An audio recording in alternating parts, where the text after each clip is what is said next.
Hundreds of tourism professionals from all over the world have assembled here in the capital for the 31st session of the Caribbean Hotel and Tourism Association's Travel Marketplace. Prime Minister Perry Christie officially opened the session, now underway at the Atlantis Resort on Paradise Island.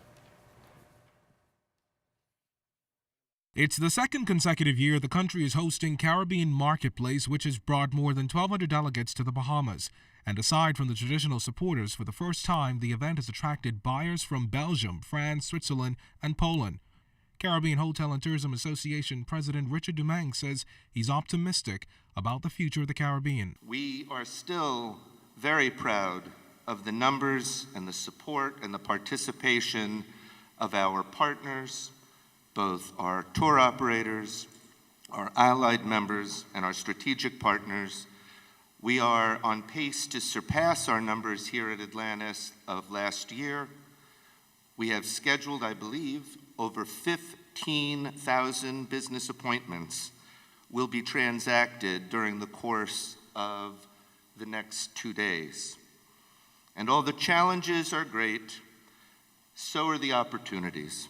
Keynote speaker Prime Minister Perry Christie challenged industry professionals to look seriously at a number of issues currently facing the region. But chief among the Prime Minister's concerns was the scourge of crime that has had a seemingly hazardous grip on the region. And at all costs, we must avoid these people who have a total disregard for human civility, a disregard for human life, a disregard for the implication of violence to our national good.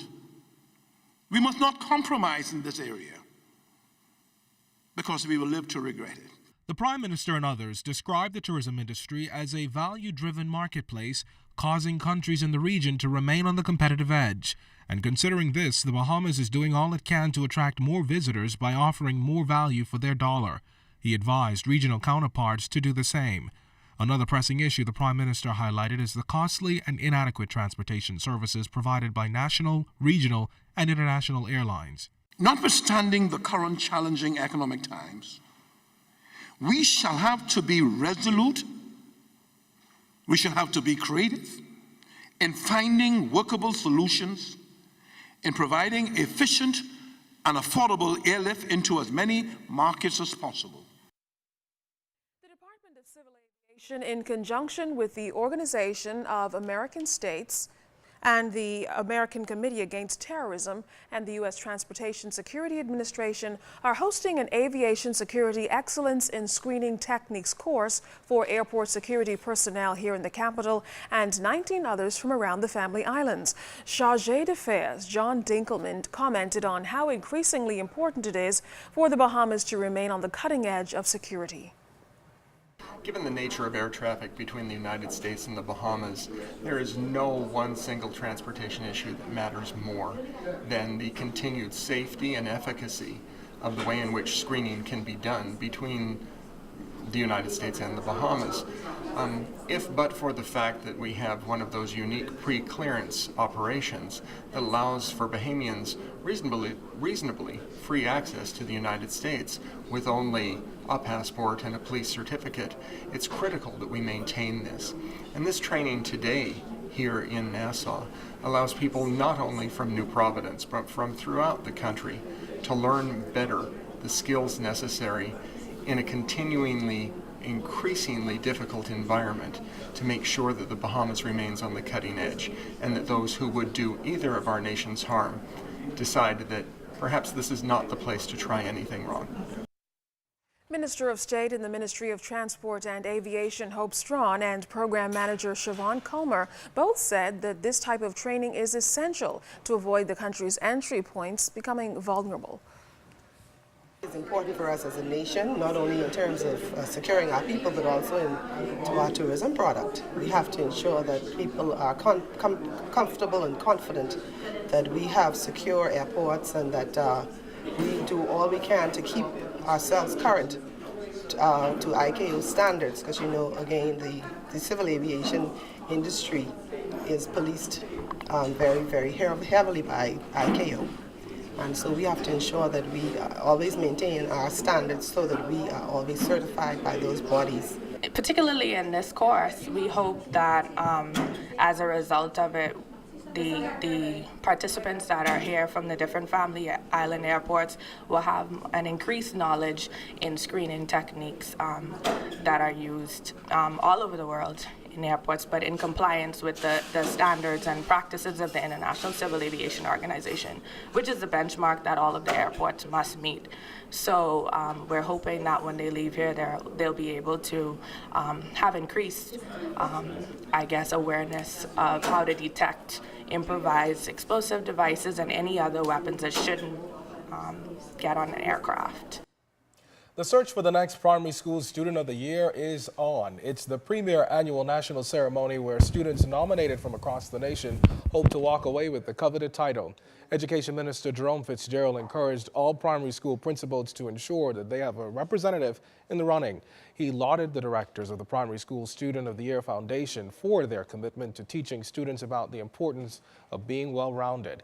The directors of the Primary School Student of the Year paid a courtesy call on the minister today, and Mr. Fitzgerald says the selection process is about more than just academics. I think what a lot of people may not realize about the Bahamas Primary School Student of the Year is that you're not just looking for the 4.0 students, because if that was the case, it'd be hard to differentiate between them. But at the end of the day, you want kids who are sound academically, who are involved in community outreach, who are involved in a sport of some type or dance or whatever it is, sailing, and that you are looking at developing the whole child and encouraging parents that in fact at the end of the day that is really what is important.